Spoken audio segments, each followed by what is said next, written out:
예, 안녕하십니까. 지금 턴오프 유얼 TV 볼륨 5에는 이제 텔로미어에 대한 영상을 쭉 올리고 있습니다. 물론 여기 볼륨 메인에다가도 한 편 정도 올려놨는데요. 제가 건강 관련된 책은 뭐 그 어떤 것이든 간에 다 닥치는 대로 읽으려고 하다 보니까 우연찮게 당신이 모르는 기적의 장수 비결 따위는 없다라는 책도 손에 쥐게 됐는데 읽을 때마다 좀 분노케 하는 얘기들도 좀 있습니다. 뭐 예를 들 것 같으면은 조영제 투여를 해서 뭐 자신이 뭐 심장이라든가 어디 뭐 병이 걸렸는지 알아봐라 이런 얘기를 하는데, 저는 이제 조영제 투여를 상당히 반대하는 입장에서 그거 말고도 그 건강 상식과 좀 반대되는 얘기를 좀 해서 이거 참 문제다 했는데, 또 어 그래도 볼 뭐 가치 있는 부분도 있고 해서 한번 여러분들하고 같이 앞에서도 말했듯이 CATS 증후군은 카페인, 알코올, 담배, 정제 설탕을 일컫는 말이다. 커피를 한 장 정도 마시고 싶다면 그 정도는 괜찮다. 여기서 이제 뭐 이제 뭐 다 약자를 붙여 놓은 건데, 붙이다 보니까 이제 이제 고양이라는 단어가 됐는데, 여기서 이제 카페인 얘기를 하는데, 제가 예전에 그 BBC인지 뭐 하여튼 다큐멘터리를 하나 본 적이 있는데, 거미에다가 뭐 여러 가지 약물을 투입을 하는 겁니다. 뭐 니코틴도 투입을 하고 뭐 마약 같은 성분도 투여를 하고 쭉 하다가 뭐 그 투여할 때마다 집을 막 뭐 엉성하게 짓는다던가 실만 하나 쭉 빼고 만다던가 이랬는데, 이 카페인이 들어오니까 거미가 죽어버린 그런 좀 충격적인 다큐멘터리를 보고, 원래 커피를 안 마셨었죠. 한 30년간 안 먹다가 이렇게 미팅이라든가 만남이 있으면 어쩔 수 없이 나가서 마시게 되는 그런 거를 했는데, 물론 이제 사람하고 거미하고 비교하면 안 되죠. 하지만서도 이제 카페인이 그만큼 인체에 미치는 영향이 적진 않을 것이라는 거를 좀 알 수 있지 않았나. 가끔씩 설탕을 먹는다고 크게 문제가 될 것은 없지만 중용의 의미를 다시 되새겨 볼 필요가 있다. 요즘 미국 사람들은 한 사람이 1년에 70kg의 설탕과 35kg의 고과당 옥수수 시럽을 섭취한다. 둘 중에 무엇이 더 나쁘다냐고 물으면 저는 고과당 옥수수 시럽이라고. 왜냐면 이제 뭐 GMO라는 거하고 상당히 관련이 되기 때문에요. 달리 표현하면 하루에 설탕을 티스푼으로 2, 30스푼 정도 먹고 있다는 말이다. 이래서는 중용을 입에 담기 힘들다.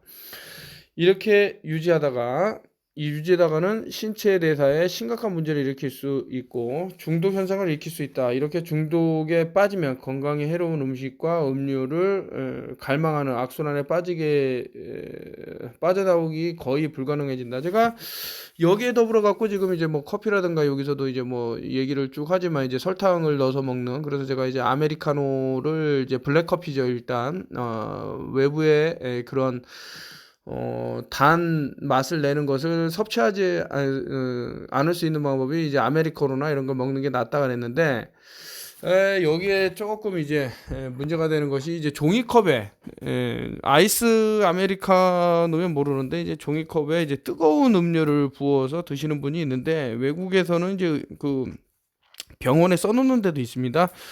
절대 그 일회용 종이컵에 뜨거운 물을 부어서 마시면 안 된다. 아주 그 미세한 필름이 이렇게 돼 있기 때문에 그게 녹아갖고 이제 결론적으로 마시게 되는데, 이런 부분 뭐 이제 여러 차례 함께 이제 좀 움직일 일이 있어갖고 어떤 분한테 말씀드렸더니 전혀 듣지는 않더라고요. 그러면 어쩔 수 없죠. 본인의 모든 것은 선택이고 또 원하기 때문에 그런다고 생각하고, 저는 이제 그 이상은 말을 안 하기 때문에. 커피에도 칼로리가 있다. 물론 아무것도 첨가하지 않는 음료에는 칼로리가 거의 없다. 블랙커피, 녹차, 홍차 한 잔에 들어있는 열량은 겨우 1kcal에 불과하다. 옛날 할머니들은 커피에 우유를 조금 타서 마시기도 했다. 이 경우 열량은 15kcal 정도 늘어난다. 그런데 요즘은 카푸치노나 카페라떼를 마신다. 카푸치노는 50kcal, 카페라떼는 100kcal 이상이다. 사람들은 하지만 선생님 몇 잔 안 마셨어요 라고 말한다. 그럼 나는 이렇게 말한다. 오늘 제가 본 것만 5잔인데요. 이게 참 웃긴 게, 이런 뭐 가상의 상황을 대해서 말하는데, 일단은 안 좋다라는 거를 이제 강조하기 위해서 뭐 그래서 이제 결론적으로 뭐 일주일에 3,500kcal를 추가적으로 섭취하게 됐고요. 따라서 커피를 마시는 것만으로도 일주일에 0.5kg이 살이 늘어난다. 한 달이면 4주로 잡을 때 한 달에 2kg씩 불어난다라고 하면서 카페인과 건강, 커피소다, 첨가물, 알코올 등은 이뇨제라 수분을 몸 밖으로 배출시키는 역할을 한다. 따라서 몸이 제 기능을 유지하려면 물을 더 많이 마셔서 빠져나간 수분을 보충해줘야 한다라고 하는데 실제로 그렇죠. 뭐 커피를 마시고 나서 이제 물을 찾는 경우가 있고 또 이렇게 탄산음료 같은 경우도 마찬가지고요. 몸에 있는 수분을 밖으로 내보낸다라는 것이 뭐 이뇨작용이 좋을 수도 있겠지만 또 우리 몸의 필수적인 것들을 같이 빼나갈 수 있기 때문에 잘 볼 필요가 있다. 커피 조금 마신다고 사람이 죽지는 않는다. 하지만 카페인을 대량으로 섭취했을 경우 온갖 건강상의 문제가 생길 위험이 커진다. 예를 들면 부신피로증후군, 만성피로증후군, 부정맥, 심장 동맥경련, 불안, 수면장애, 호르몬교란, 심지어 당뇨가 찾아올 수도 있다. 중독에 빠지는 일 없이 좋은 기분을 맛보고 싶다면 녹차, 허브차, 레몬차, 생강차 같은 것도 시도해보는 것이 좋다.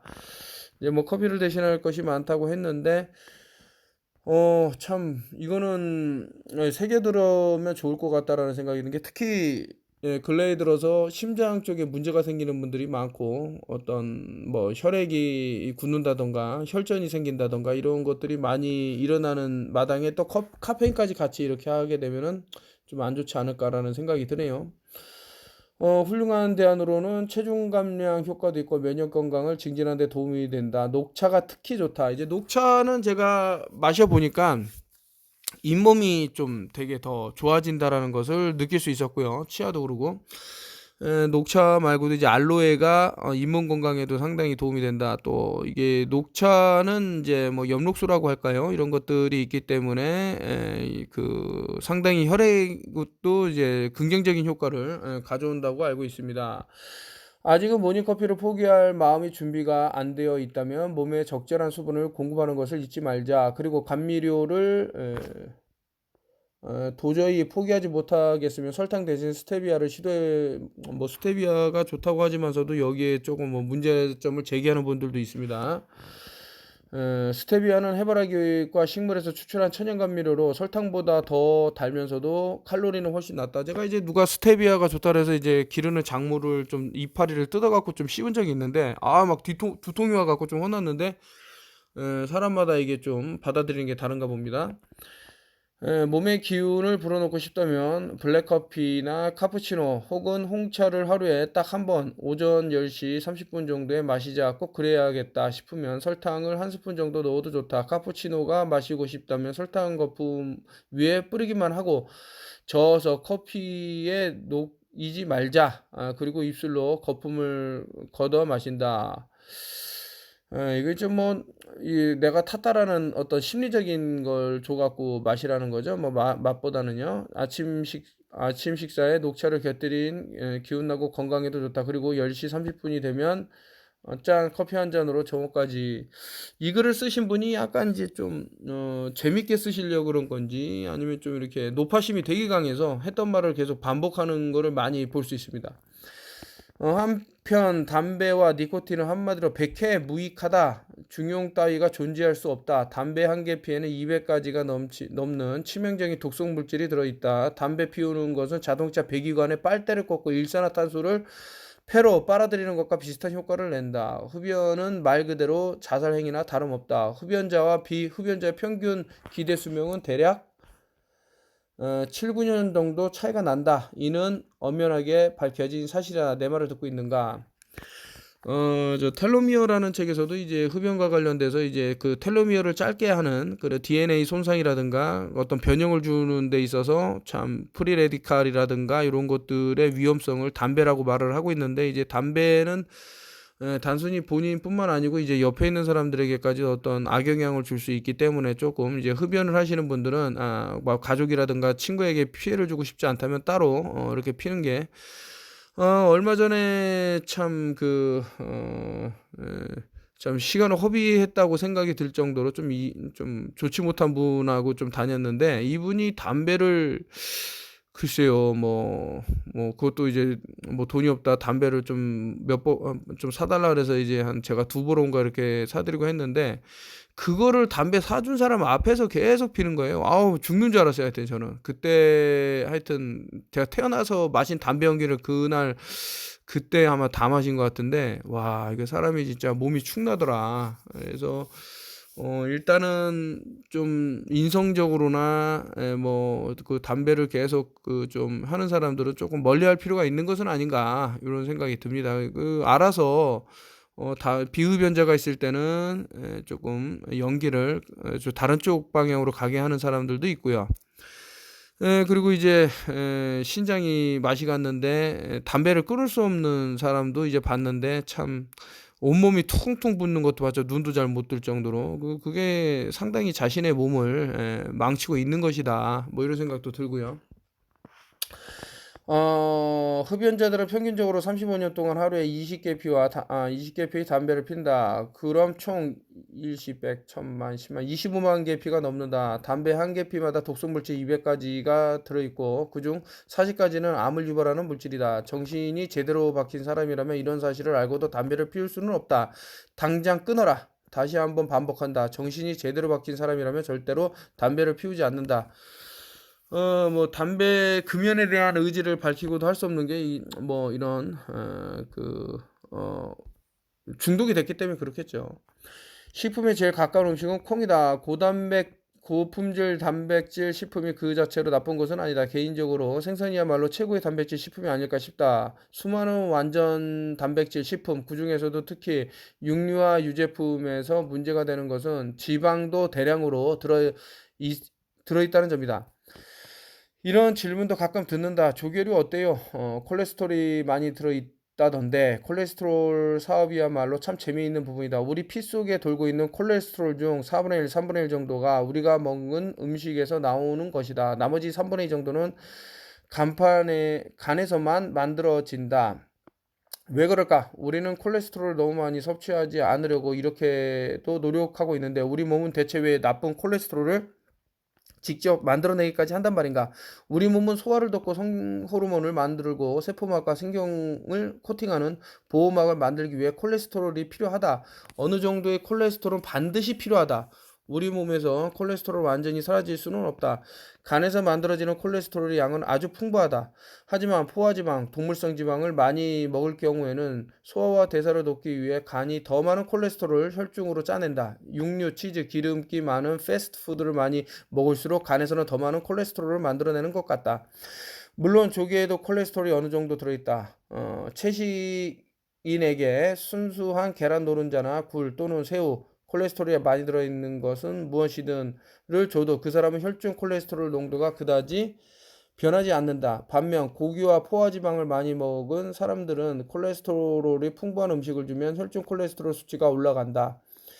따라서 동물성 포화지방 콜레스테롤이 함께 조합되었기 때문에 문제를 야기한다고 볼 수 있다. 조개는 어느 정도 거리를 둬도 상관없지만 좋은 보너스 단백질인 생선은 정기적으로 먹어줘야 한다. 이 똑같이 이제 생선 기름에 대해서 이제 오메가3 지방산에 대해서 계속해서 여기서도 말하고 있고요. 그 올리브유도 여기서도 이제 강력하게, 그러니까 이 공통점으로 이제 많은 건강 관련 서적을 읽으면서 공통적으로 나오는 말이 있습니다. 지중해 사람들이 상당히 오래 사는 것을 음식 식단을 봤더니 올리브유가 있더라. 그리고 오메가산 지방산 3, 오메가3 지방산이 풍부한 생선 기름을 먹었더라. 이런 것들이 전체적으로 공통적으로 당연히 지중해니까 햇빛도 많이 받을 것이고요. 비타민 D의 그런 형성들, 그래서 콜레스테롤 변화할 수 있는 이런 것들이 너무나도 참 획일적으로 일률적으로 이렇게 필수라는 것은 필수 미네랄 비타민은 우리 몸에서 생성을 못하는 거기 때문에 외부에서 먹어줘야 되는데 이제 그 중에서도 비타민 C 같은 경우는 상당히 이제 황산화에 효과가 좋더라 이런 것들이요.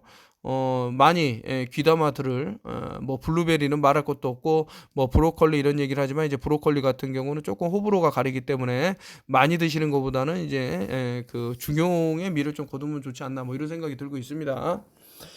최악의 육류 동물성 지방이 가득한 햄, 살라미, 소세지 등이다. 큼직한 지방 덩어리가 박혀있는 소세지들을 생각만 해도 끔찍하다. 이 지방들은 당장이라도 혈관벽에 달라붙을 것이다. 살코기로 발라낸 양고기나 소고기 같은 것은 그리 나쁘지 않다. 참. 눈에 보이는 지방 덩어리들만 제거해도 포화지방의 양이 크게 줄어든다. 붉은 살코기에는 우리 몸에 필요한 철분도 대량으로 들어있다. 아연도 잊지 말아야 할 주요한 성분이다. 일반적으로 방목해서 키운 쇠고기가 사육장에서 키운 쇠고기보다 건강에 이롭다. 무조건 어떤 가축이든 간에 마찬가지죠. 닭고기를 더 많이 먹어야 한다는 말도 자주 나온다. 하지만 놀라지 마시라. 닭 껍질을 제거하지 않고 함께 먹으면 양고기나 소고기보다 훨씬 많은 양의 포화지방을 먹게 된다. 반면 껍질을 제거한 닭고기는 붉은 살코기보다 포화지방이 적다. 이 단순히 이 닭 껍질, 닭살 껍데기를 이런 어떤 뭐 지방 때문에 포화지방 때문에 말하는 것보다는 그쪽으로도 껍질 쪽으로도 상당히 이런 어떤 화공약품 같은 게 쌓일 수 있다 합니다. 그래서 좀 제거하고 먹으라고 많이들 얘기를 하고 있습니다. 고품질 단백질을 따질 때는 뭐니 뭐니 해도 생선이 명백한 승자다. 우선 생선에는 오메가3 지방산이 붉은 살코기나 닭고기에 비해 훨씬 많이 들어있다. 오메가3 지방산은 전체적인 건강에 대단히 중요하다. 수많은 사람들이 고단백질 섭취 식이요법을 고집하는데 까놓고 말해보자. 일단 중년의 나이에 접어들면 우리 몸은 그렇게 많은 양의 단백질이 필요하지 않다. 장수하면서도 암, 심장병, 관절염 등으로 고생하지 않고 건강하게 사는 사람들, 특히 내 영웅인 오키나와 사람들을 보면 다양한 식물성 음식을 먹으면서 단백질은 어느 정도 수준으로 곁들여 먹는다. 동물성 지방은 거의 먹지 않는다. 동물성 지방은 거의 먹지 않는다는데 이제 돼지고기만은 조금 다릅니다. 이제 호불호가 또 이것도 가리는 부분인데 제가 또 다른 건강 서적을 참고를 했을 때 이분은 이제 일본에 있는 오키나와 사람들에 대해서 얘기했는데 다른 데서도 이제 오키나와 사람들에 대한 거를 많이 이제 촬영을 했고요.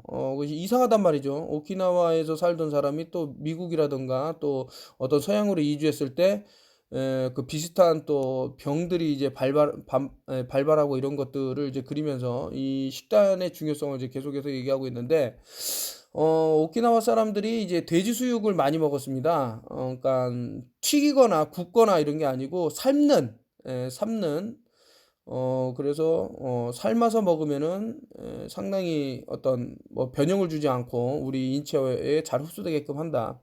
체중 감량과 관련해서 황제 다이어트를 주장하는 에킨스 박사, 왕세자비 다이어트를 주장한 듀칸 박사 등은 고단백질, 동물성, 고지방 다이어트가 효과도 있지만 안전하다고 우리를 설득하려고 노력했다. 내가 한 가지 확실하게 말할 수 있는 것은 미국 다이어트 권위자들 중에는 뚱뚱한 사람들이 없는 나라로 가서 그들의 식생활을 관찰한 사람이 거의 없다는 사실이다. 다시 한번 강조하지만 그런 날씬하고 건강한 사람들이 먹는 식단은 대부분 다양한 식품으로 구성되어 있고 거기에 약간의 단백질, 풍부한 생선을 포함해서 포함되어 있을 뿐 동물성 지방은 거의 들어있지 않다. 그들이 빠뜨리고 당신에게 말하지 않는 것이 있는데 고단백 식단은 곧 고지방 식단을 의미한다는 점이다. 과도한 단백질 섭취는 나이가 들면서 신장에 부담을 주고 뼈에서 칼슘을 빼낸다. 아이고 어떤 분이 최고의 식단이라는 책을 제게 강추를 하면서 그걸로 갖고 상당히 많은 기간 사람들에게 이제 뭐 했는데 제가 그 부분에 있어서는 상당히 이제 위험할 수 있다. 좀 정신착란도 올 수 있다. 이런 얘기를 드린 기억이 있습니다. 근데 그분이 좀 안타깝게도 그런 거를 겪는 것 같더라고요. 제가 봤을 제 눈에는. 고단백, 고지방, 저탄수화물을 다이어트는 분명 체중을 줄여준다. 하지만 저단백질 식단보다는 체중 감량 효과가 큰 것은 아니다. 설사 당신이 서구식 방법으로 다이어트에 성공한 5%의 운 좋게 포함된다 한들 체중 감량이 모든 것은 아니다. 지방과 단백질 함량이 높은 음식을 오랜 기간 먹으면 오늘날 서구 사회의 가장 큰 건강 문제인 암 발생률이 증가한다는 사실은 그대로 남아있다. 제가 이제 암과 관련해서는 이제 육식과 관련지어서 많이 하는데 좀 전에 말씀드린 오키나와 사람들은 이제 수육을 위주로 먹었다고 하는데요. 우리가 이제 수육을 먹더라도 좀 거기에 맞게끔 좀 맛있는 어떤 샐러드나 이런 거를 곁들여서 먹으면 좀 괜찮으니까 한번 좀 쌈이라든가요 알아보시면 좋을 듯하다. 이것은 이제 현계라는 건데 풍부한 풍화를 다스리고 환기를 발산시키고 발진을 돕고 지열 작용을 한다. 주로 감기, 발열, 두통, 눈 가려움, 기침, 목 아픔, 홍역, 풍진, 독창, 부스럼, 코피, 토열, 혈변, 자궁 출혈, 산후 어지럼증. 이거 제가 어떤 분이 이제 그 자궁 출혈을 말씀하셔서 이거를 제가 사진을 찍어서 보내드린 그런 게 있습니다. 이거 를 가져가서 한의사에게 보여주면서 뭐 말을 하면 더 좋은 어떤 뭐 또 고수풀 같은 경우도 이제 제가 고수가 중금속 배출의 1등 공신이라고 말씀을 드렸기 때문에 한번 찍어서 또 보내드린 분이 있고요. 이게 이제 마지막 장이 될 것 같은데요. 네 조각만 먹고 뭐를 네 조각이냐면은 이제 그 포테토 칩이죠. 나머지는 쓰레기통에 버리고 나오는 세상에서 몇 안 되는 산업 중 하나다. 하지만 그렇게 버리면 음식 낭비, 돈 낭비잖아요. 이렇게 따지고 싶을 것이다. 아니다. 나는 방금 내 목숨을 구한 것일지도 모른다. 제가 이 책을 읽으면서 가장 이제 감명 깊었다면 감명 깊은 내용인데 아마 그 우리 뭐 유교 사상이라고 그래야 될까? 우리 좀 가부장적인 그런 또 보릿고개를 겪었던 부모님과 살았던 그런 아드님이라든가 뭐 이렇게 자제분이라면은 아실 수 있을 겁니다. 이런 부분에 있어서는 음식을 남기면 이제 벌 받는다 해갖고 상당히 이제 꾸역꾸역 억지로 그래서 상대는 많이 먹으니까 더 떠주고 해서 계속해서 먹고 이런 악순환이 반복이 되는데 미덕이 아니더라 보니까 내가 자꾸 뱃살이 늘어나고 그럼으로써 갖가지 병이 오고 하는 것보다는 차라리 쓰레기통에 양보를 하는 것이 버린 것이 아닌 내가 최소한 한두 조각이라도 먹고 했으니까 어쨌든 소비를 한 거죠. 그래서 이제 뭐 대형화된 그런 뭐 공장에서 쏟아져 나오는 패스트푸드를 좀 줄일 수 없다면 최소한 먹는 거라도 절반 이하로 먹고 나머지는 쓰레기통에 양보를 해서 목숨을 구할 수 있는 그런 현명한 그런 것도 필요하다 이런 생각하에서 요것을 마지막으로 해서 찍었습니다. 요 책 이외에 또 요 책은 이제 침묵의 전자파 침묵의 범이라는 건데 한 두 장 정도 읽어드리고 싶어서 지금은 익숙해졌고 그 관계를 설명할 수 있게 됐다. 이것이 내가 하고 싶은 것이다. 리치도 내가 알게 된 사실들을 그의 동료들과 친구들에게 전해주기를 원했기 때문이다. 그리고 다른 어떤 부모도 우리 부모가 당했던 힘든 고통에 겪게 되는 것을 원치 않기 때문이다. 이게 리치라는 사람이 이제 이 글을 쓴 아드님이죠. 리치는 22살이 되던 2001년부터 발작을 일으킨 2008년까지 휴대폰을 매일 2시간씩 사용하였다. 제가 이 부분이 참 갑갑한 겁니다. 제가 귀에다 대고 통화를 하지 말라고 여러 사람들한테 이제 얘기를 했는데 대부분이 조금 시간이 지나면 다시 귀에다가 이제 핸드폰을 대고 통화를 하는데 하루 14분씩 매일 사용하면은 그 종양에 걸릴 확률이 상당히 높다라는 뭐 이렇게 연구 보고 결과도 있기 때문에 한번 알아보시면 좋을 것 같고요. 리치는 이렇게 전자파를 방출하는 무선 장치를 항상 머리 옆에 달고 있었던 것이다. 스웨덴의 한 연구 보고에 따르면 휴대폰 100시간 사용할 때마다 뇌종양 발생 확률이 5% 증가한다고 한다. 그리고 휴대폰 사용은 해마다 뇌종양 발생 위험도를 8%씩 증가시킨다는 보고도 있다. 아날로그 방식의 휴대폰은 사용 시간이 2시간에서 3000시간으로 누적되는 경우 뇌종양 발생 위험도가 490% 증가하게 된다. 이거 참. 니치는 아날로그 방식의 휴대폰을 사용했지만 지금은 아날로그가 아닌 디지털 방식이다. 디지털 방식의 휴대폰은 아날로그보다 더 많은 전자파를 방출한다. 우리의 뇌에는 동맥을 흐르는 혈액 속에 들어있는 독소들이 뇌로 들어가지 못하도록 하는 방어막, 뇌혈관 보호막, 블러드 브레인 바리어. 이거 BBB라고 그래서 제가 예전에 설명하면서 이제 PCR 테스트로 이 브레인 바리어 요 뇌장벽을 손상을 주었을 때 상당한 이제 또 요 PCR 테스트기에 들어있는 좀 몸에 해로운 물질들도 있고 해서 이것으로 인해서 갖고 상당히 피해를 보시는 분도 생길 수 있다 이런 말씀을 드렸는데요. 휴대폰 2시간가량 사용하게 되면 방어막의 기능을 약화시킨다. 뇌를 보호하는 방어막에 구멍이 생길 경우 뇌종양을 일으키는 원인이 될 수 있다. 리치는 세상을 떠나고 9개월이 지난 온라인의 샌디에고 주립대학교의 의심스러운 암 집단 발생에 관한 기사를 보게 되었다. 나사티르 홀 131호실에 대부분의 시간을 보냈던 4명 모두 뇌종양에 걸렸다는 기사다. 131호실은 샌디에고 주립대학교 정치학과에 일하던 직원들이 사용하던 사무실과 휴게실에 있는 곳이다. 리치는 내게 자신을 지도하던 교수 중의 한 사람이 그 방에서 거의 살다시피 했다고 말한 적이 있다. 그 기사는 나사티르홀 옆 통신 건물에 중계기 안테나가 설치되어 있으며 대학원생을 포함한 3명의 사람들이 사망했다고 했다. 사망자 중 하나가 리치였다. 나는 그 기사를 20번가량 읽었다. 그리고 마침내 자리에서 일어났다.